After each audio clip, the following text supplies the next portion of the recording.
Look at your part in the mirror tonight.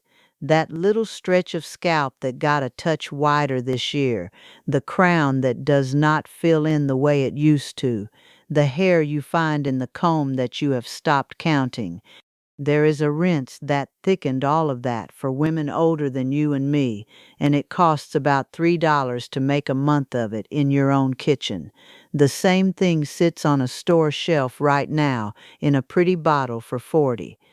And there is one small step in how you use it that decides whether it thickens your hair or breaks it off at the root, and almost nobody selling you that bottle will tell you what it is.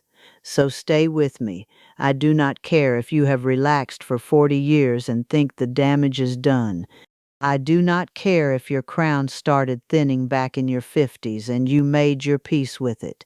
It is not too late, and I am going to walk you all the way through it, the rinse, where it came from, who is overcharging you for it, and that one step that makes the whole difference. Sit with me a while. This one is ours, even though they worked hard to make it theirs. Let me tell you how I came back around to it, because I had given up too. I am the same as you. I came up watching my crown thin out the way our hair does when we get into our 60s, slow at first and then all at once, the part widening, the edges I used to be able to lay down just going sparse and soft. I would run my hand back over the top of my head and feel more scalp than I wanted to feel, and I knew exactly what that felt like for you, because I sat in front of the same mirror doing the same thing, and like you, I spent money on it. Lord, did I spend money on it. I bought the thickening shampoo and the serum in the little dropper bottle, and a bottle of scalp drops that smelled like rubbing alcohol and burned a little when they went on, because some part of me half believed the burning meant it was working. I had a whole shelf in my bathroom that looked like its own little drugstore, and I want you to add it up the way I finally added it up one evening, standing there looking at all of it. Not one of those bottles was under $20. Most were 30 and 40. I was spending real money, the kind of money that is supposed to buy you results, on a head of hair that kept right on thinning. I had paid hundreds of dollars to watch myself go bald slower, and then came the night that put the fire back in me. A few months back, I was sitting up late and an advertisement came up on my screen for a hair growth serum. Beautiful little bottle, soft gold light on it, a young woman with hair pouring down her back. Rice water, the label said, $40 an ounce. And I sat there and felt something turn over in my chest, because I knew that name. I had heard it a long time ago, from a woman I worked beside for the better part of 15 years, and she did not pay a cent of that for it. She did not pay anything for it. She made it out of the very thing most people pour straight down the drain. That advertisement was selling me back something I had been handed for free 30 years ago and forgotten I owned. Her name was Mrs. Chen. We worked the same line for years, the two of us close enough that we talked the whole shift, every day, the way you do with somebody you sit beside that long. She was older than me by a good stretch, past 60 when I first met her, and into her 70s by the time we parted ways. And child, her hair. I have to tell you about her hair, because it is the whole reason I am sitting here. She wore it pinned up most days, twisted into a knot at the back of her neck, the kind of thing you would walk right past and never notice. But one slow afternoon she pulled the pins to fix it, and it came loose and fell, and it fell, and it kept falling, all the way down past the small of her back, thick the entire length of it, dark, with just a thread or two of silver at the temples, and not one thin patch anywhere on her head. A woman past 70 with a girl's head of hair. I could not help myself. I asked her flat out what in the world she did to it. I told her about my shelf of bottles, the burning drops, the money, all of it spilling out of me. And she gave me this little sideways look, the kind of look that says, "You poor thing." And she patted my arm and said, "You are spending all that money. My mother used the water off the rice. We never once threw it out. The water off the rice. I want you to hold on to that, because there is a piece of how she did it that she told me later, months later, that I almost did not believe when she said it. The piece that is the whole difference between this thickening your hair and this snapping it off. But before any of that, I have to show you where this comes from, because Mrs. Chen was not the beginning of it. She was the tail end of a line that runs back further than you would ever guess. There is a village in the south of China, up in the green hills, where the women are known across the whole country for their hair. People travel just to lay eyes on it. The women in that village keep their hair down to the floor, long enough to drag the ground when it is loose, and they keep the black in it far past the age you would think any black could last. Picture it. Women in their 80s, lining up to comb out hair that touches their heels, and barely a gray strand in the whole row of them.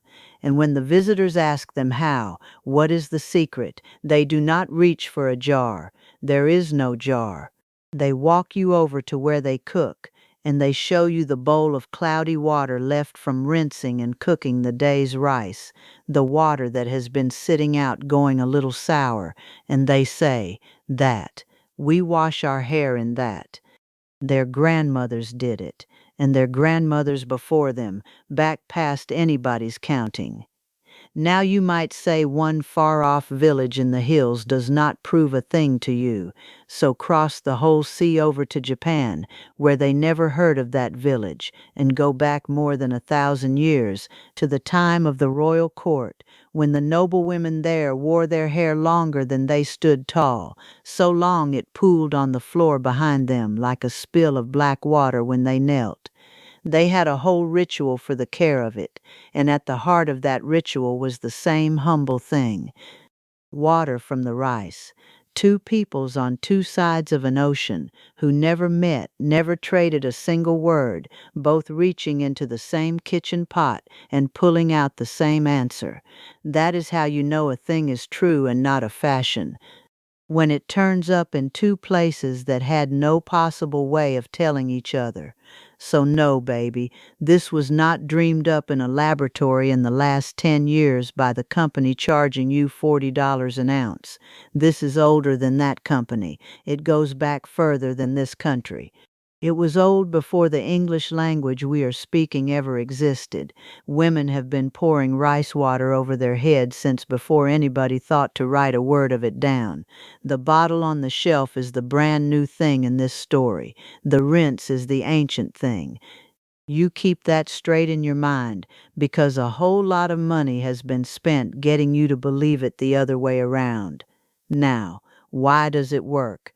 I am not going to stand here and read you a science paper, because that is not who I am and it is not where I got any of this. I got it from Mrs. Chen, and Mrs. Chen got it from her mother, and her mother from hers, and not one woman in that line ever set foot in a laboratory. So let me give it to you plain, the way it was given to me. The rinse leaves something behind on each strand, a fine, even coating that lays the hair down smooth and puts body into it. Hair that was limp and breaking gets a little armor on it. The strand holds together instead of snapping off in the comb.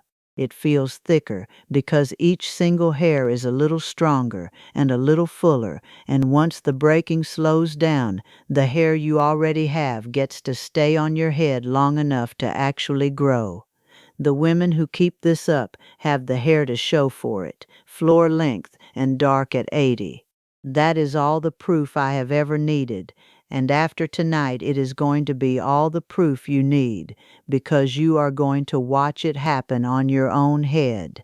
But before I put it in your hands, I have to tell you who got in between you and this rinse, because somebody did, and it gets me hot every single time. That company in the advertisement did not discover one thing. They took something that has been free in poor kitchens for 1,000 years, the literal cloudy water you rinse your rice in, and they bottled it.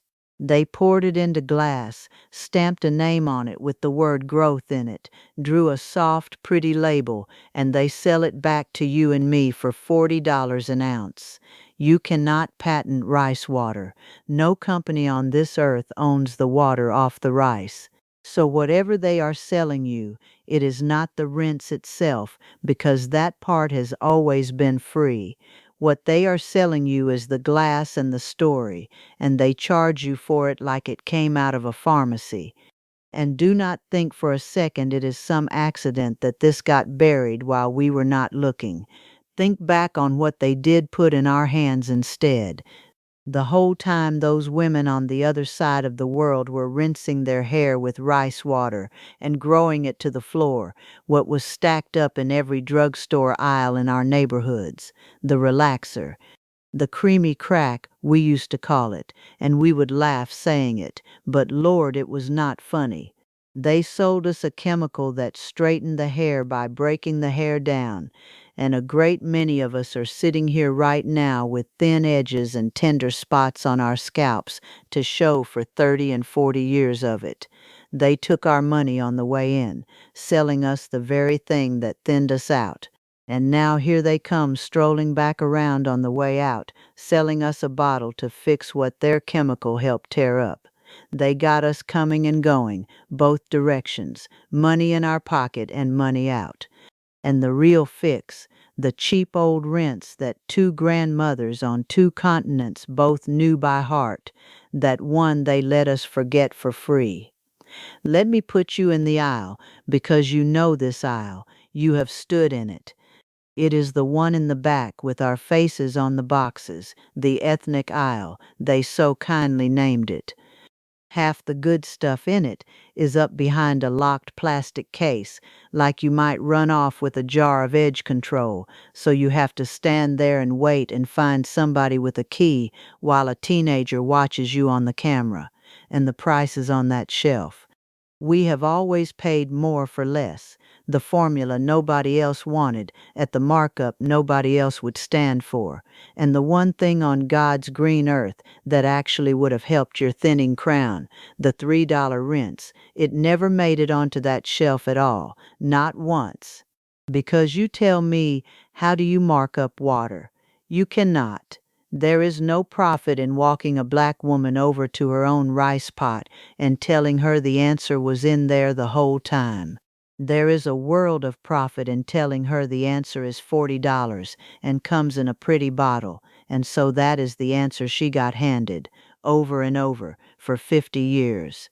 So let me reach in and take their bottle out of your hand and put the rinse in it instead. I want to talk to you now the way Mrs. Chen talked to me, plain, so you can go do this yourself this week with what is already in your kitchen, and it truly does not matter one bit where you are starting from tonight.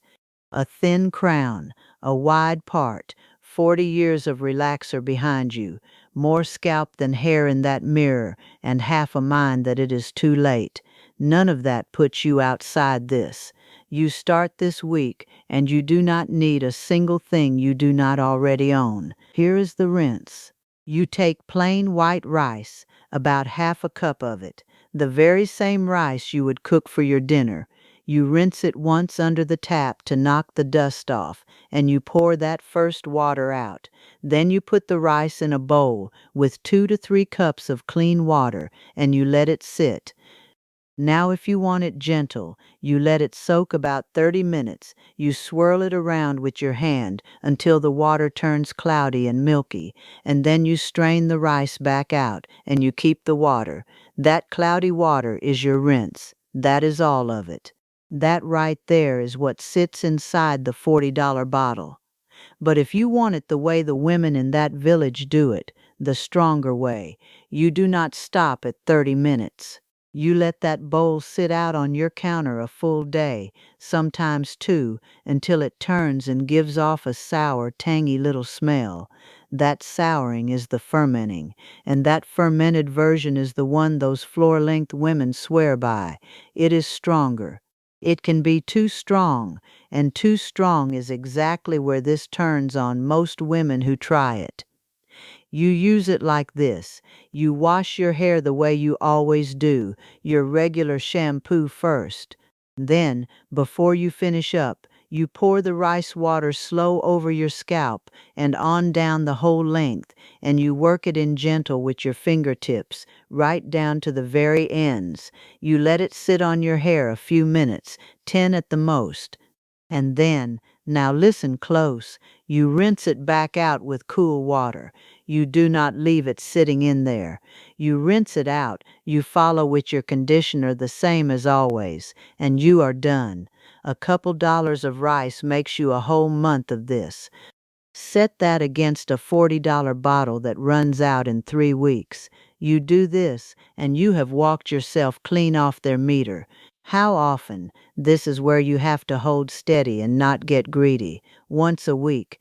Not every day, not every wash. Once a week is plenty, and when you are first starting out, every other week is even better while you learn how your own hair takes to it. And as for when you will see something, do not let a soul promise you overnight, because anybody promising you overnight is reaching for your wallet. Give it a few weeks for the breaking to start slowing down. Give it a couple of months to see the thickness come back up into your crown. Hair keeps its own slow time, and there is no rushing it. But the women who stay with it have the hair, and you are going to be one of them. Now this next part is the part Mrs. Chen made dead sure I understood, and it is the part that whole $40 bottle will never put on its label. It is the one step that decides whether you end up thanking me or cursing me. Because I have to be honest with you about something. This rinse can turn on you. The same exact thing that thickens your hair, used wrong, will dry it right out and snap it off worse than the day you started. I have watched women try this, get excited, and run it every single day thinking if a little is good then a lot must be better, and inside of a month their hair went stiff and straw dry and started breaking off in their hands, and every one of them blamed the rinse. But it was never the cause. They were using far too much of it, with not one thing to balance it out. So here is the rule. Carry this one out of here with you tonight, and hold it tight. This rinse is strong, and your hair has got to stay soft. That fine coating that strengthens the strand will, if you keep piling it on, turn the strand stiff and brittle, because hair has to be able to bend. A strand that cannot give a little is a strand that snaps. So you keep it in balance, and balance is three things.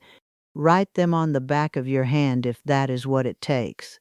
The first thing, you do not do it more than once a week, and the second your hair starts to feel hard or stiff or you see it breaking, you stop the rinse for 2 or 3 weeks and you let it come back to itself. Hard hair is the warning light on the dash. The minute your hair feels like straw, you back all the way off. That stiff feeling is your own hair telling you it has had enough, and the women who do not stop and listen to it are the very ones who end up online swearing rice water ruined their head, when the truth is their hair was begging them to stop, and they kept right on going. The second thing, when you use the fermented kind, the strong, sour kind those village women favor, you cut it with water. Half rice water, half plain water, especially in the beginning. The fermented one is powerful, and you treat powerful things with respect. Mrs. Chen told me she never once poured the strong one on straight. She always softened it down first with a little plain water, every time, no exceptions. The third thing, and do not you dare skip it, you always follow with moisture. Every single wash, no skipping it. Your conditioner every time, a deep conditioner once in a while, a little oil worked into the ends. Here is why it matters so much. The rinse gives the strand its strength, and the moisture gives the strand its give, and your hair has to have both of those at the very same time, or it will fail you. Strength with no softness is a strand that snaps clean off. Softness with no strength is a strand that lays there flat with no body. You are after both at once, held in balance, and that balance is the whole difference between the woman whose crown fills back in and the woman who quits at week 3 and goes around telling everybody it does not work. It works just fine for the woman who keeps the strength and the softness walking in step, and no soul selling you a bottle is ever going to slow down and teach you that, because a confused customer is a customer who comes back and buys another bottle. I do not want this to be just me talking at you, though, so hear what the rinse did for Miss Earline. She is a dear friend of mine, right about our age, and she had the thinning crown bad, worse off than I ever was. She had quit on it altogether, kept it tucked under a wig, and did not even care to talk about it, would change the subject if you brought it up. I sat her down and told her exactly what I have just finished telling you. The half cup of rice, the cloudy water, once a week and no more, the cool rinse at the end, and the balance, the moisture every single time, and back off the very moment it feels stiff. She fussed at me the whole time, told me it sounded too simple and too cheap to be worth the bother. But she tried it anyway, mostly to prove me wrong, I am fairly sure.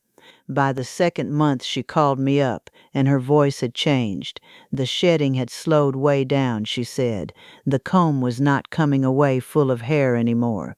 And by the spring, and I saw this with my own 2 eyes across her kitchen table, that bare part running down the center of her crown had closed itself up and filled back in, soft little new growth coming in where there had been nothing but scalp shining through.